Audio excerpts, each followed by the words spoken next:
حضرت سلیمان علیہ السلام حضرت داود علیہ السلام کے صاحبزادے تھے اور ان کے وارث قرار پائے۔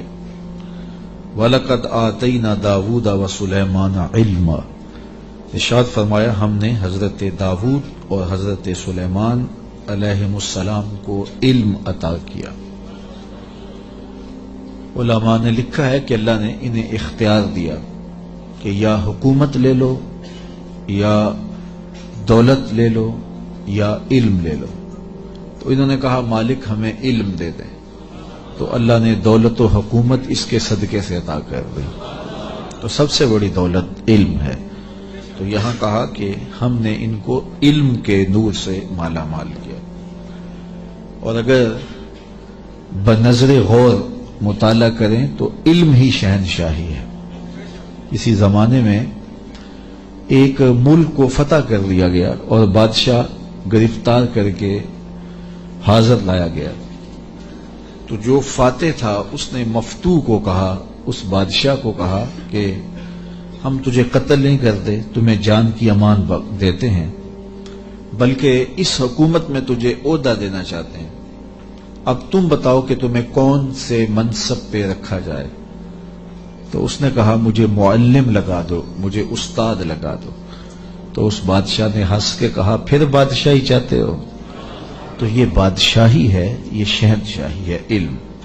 تو کہا ہم نے ان کو علم کی دولت سے مالا مال کیا۔ وقال الحمد للہ الذی فضلنا علی کثیر من عبادہ المؤمنین، انہوں نے اللہ کی بارگاہ میں عرض کی کہ ساری تعریفیں اللہ کے لیے ہیں جس نے ہمیں اپنے بہت سے مومن بندوں پر فضیلت بخشی ہے۔ نعمت کا شکریہ ادا کر رہے ہیں کہ اتنے اللہ کے بندے تھے، کتنی مخلوقات تھیں اور اہل ایمان بھی کتنے تھے، لیکن ہمیں علم دے کر کے اس نے فضل و شرف عطا کیا، اس پر ہم اللہ کا شکر ادا کرتے ہیں۔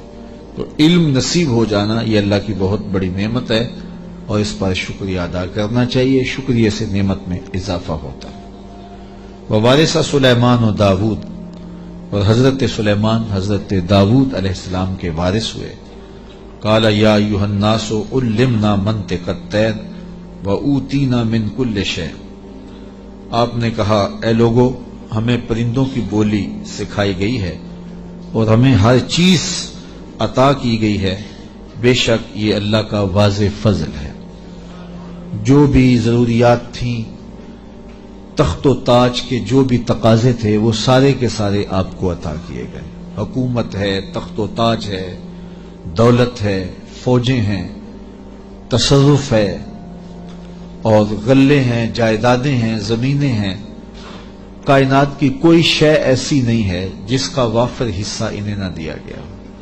تو کہا کہ ہمیں ہر شے دی گئی ہے اور یہ اللہ تعالیٰ کا بڑا واضح فضل ہے۔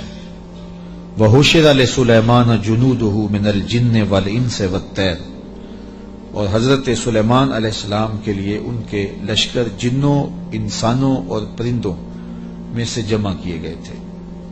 اللہ اکبر۔ فَهُمْ يُوزَعُونَ، جنہیں وہ بغرض نظم و تربیت جو ہے وہ آپ کی خدمت میں وہ روکے جاتے تھے اور وہ حاضر کیے جاتے تھے، جمع ہوتے اور پھر ان کو ایک ترتیب دیتے اور لشکر آراستہ ہوتے۔ یعنی آپ کی ملک میں انسان بھی تھے، جن بھی تھے آپ کے لشکر میں، اور پرندے بھی تھے۔ اور جب آپ کا لشکر چلتا تھا تو ایک سمت جن ہوتے، ایک سمت انسان ہوتے، اور اوپر پرندے پرواز کر رہے ہوتے۔ کتنی شان و شوکت پر مشتمل لشکر ہوتا حضرت سلیمان علیہ السلام کا۔ حتی اذا اتوا علی واد النمل، یہاں تک کہ جب وہ لشکر چیونٹیوں کے میدان میں آیا اور وہاں چیونٹیاں جمع تھیں، حضرت سلیمان اپنے پورے لشکر کے ساتھ، پوری شان و شوکت کے ساتھ جب وادی نمل میں داخل ہونے لگے، قالت نملۃ یا ایھا النمل ادخلوا مساکنکم، تو ایک چیونٹی نے کہا کہ اے چیونٹیوں اپنی رہائش گاہوں میں داخل ہو جاؤ، لا یحطمنکم سلیمان وجنودہ وہم لا یشعرون، حضرت سلیمان علیہ السلام اور ان کے لشکر تمہیں کچل نہ دیں اس حال میں کہ انہیں خبر بھی نہ ہو، التفات نہ کریں، توجہ نہ کریں، تم ننھی اور مہین مخلوق ہو اور ان کی توجہ تمہاری سمت نہ ہو اور وہ گزرتے ہوئے تمہیں رون ڈالیں، بے خبری میں ایسا ہو جائے تو تم جلدی کرو اپنی بلوں میں داخل ہو جاؤ۔ اس چیونٹی نے یہ بات اپنی ہم جولیوں سے کہی۔ حضرت امام فخر الدین رازی علیہ رحمہ اسی آیت کریمہ کی تفسیر میں لکھتے ہیں کہ اس چیونٹی کو یہ علم تھا کہ اللہ کے نبی کا لشکر جان بوجھ کر ننھی جان کو بھی ضائع نہیں کرتا، تو اس لیے اس نے کہا کہیں بے خبری میں تمہیں کچل نہ دیں۔ اگر ان کی توجہ ادھر ہوئی تو وہ ایسا کبھی نہیں کریں گے کہ تمہیں کچل ڈالیں۔ تو معلوم یہ ہوا کہ اللہ کے نبی کا لشکر، نبی کا تربیت یافتہ لشکر جان بوجھ کر ننھی جان کو بھی ضائع نہیں کرتا، اور جو جسموں کے ساتھ بم باندھ کر کے چھوٹے چھوٹے بچوں میں گھس جاتے ہیں اور بازاروں میں جا کے پھٹ جاتے ہیں اور پھر بعد میں بڑے فخر سے ذمہ داریاں قبول کرتے ہیں، یہ کسی نبی کا لشکر نہیں، شیطان کا لشکر۔ نبی کا تربیت یافتہ لشکر، قرآن بتاتا ہے، یہ چیونٹی بھی جانتی تھی کہ نبی کی تعلیم اتنی واضح ہے اور نبی امن کا پیغمبر بھی ہوتا ہے، اس لیے کبھی ایسا نہیں ہو سکتا کہ نبی کا تربیت یافتہ لشکر ہو اور جان بوجھ کر کے ننھی جان کو بھی ضائع کرے۔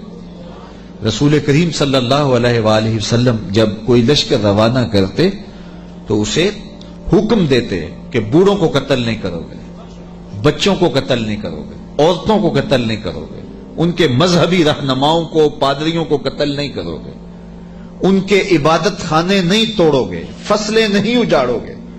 یہ کافر جو تھے ان کافروں کے بچوں کو بھی قتل کرنے سے روک دیا گیا، کافروں کے بوڑھوں کو قتل کرنے سے بھی روک دیا گیا، اور جو کفار ہیں ان کی خواتین کے قتل سے بھی منع کر دیا گیا، اور جو مسلمانوں کی نسلیں کاٹ کے رکھ دے اور اس پہ ذمہ داریاں قبول کریں، کوئی بدبخت ہوگا جو ان کی حمایت کرے گا اور ان کو اسلام کا نمائندہ قرار دے گا، وہ دشمن اسلام ہو سکتے ہیں، اسلام کے نمائندے نہیں ہو سکتے۔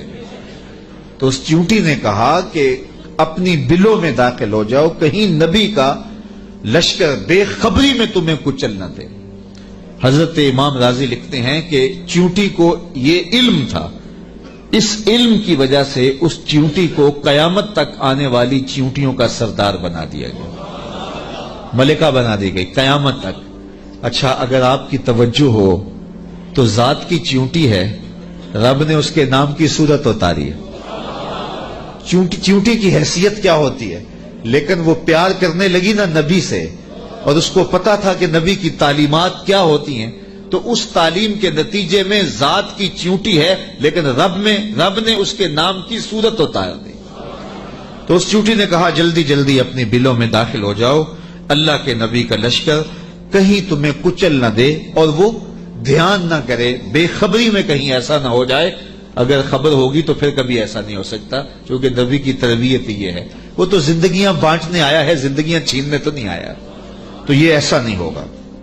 فَتَبَسَّمَ ضَاحِكًا مِّن قَوْلِهَا، تو حضرت سلیمان پیغمبر نے جب چیونٹی کی اس بات کو سنا تو مسکرا پڑے۔ 3 میل دور تھے حضرت سلیمان علیہ السلام، اتنی دور سے چیونٹی نے کہا کہ جلدی جلدی بلوں میں چلی جاؤ، اللہ کے نبی کا لشکر کہیں بے خبری میں تمہیں کچل نہ دے۔ چیونٹی نے یہ بات کی تو حضرت سلیمان نے 3 میل دور سے سن لی اور پھر مسکرا بھی پڑے۔ اب 3 میل دور سے بات سنی جا سکتی ہے والا چیونٹی کی؟ یہ اس حال سے باہر جو چیونٹیاں چل رہی ہیں، کوئی شخص جو بڑا ہی جو ہے وہ باریک سماعتیں رکھتا ہو، کیا وہ یہاں بیٹھ کر کے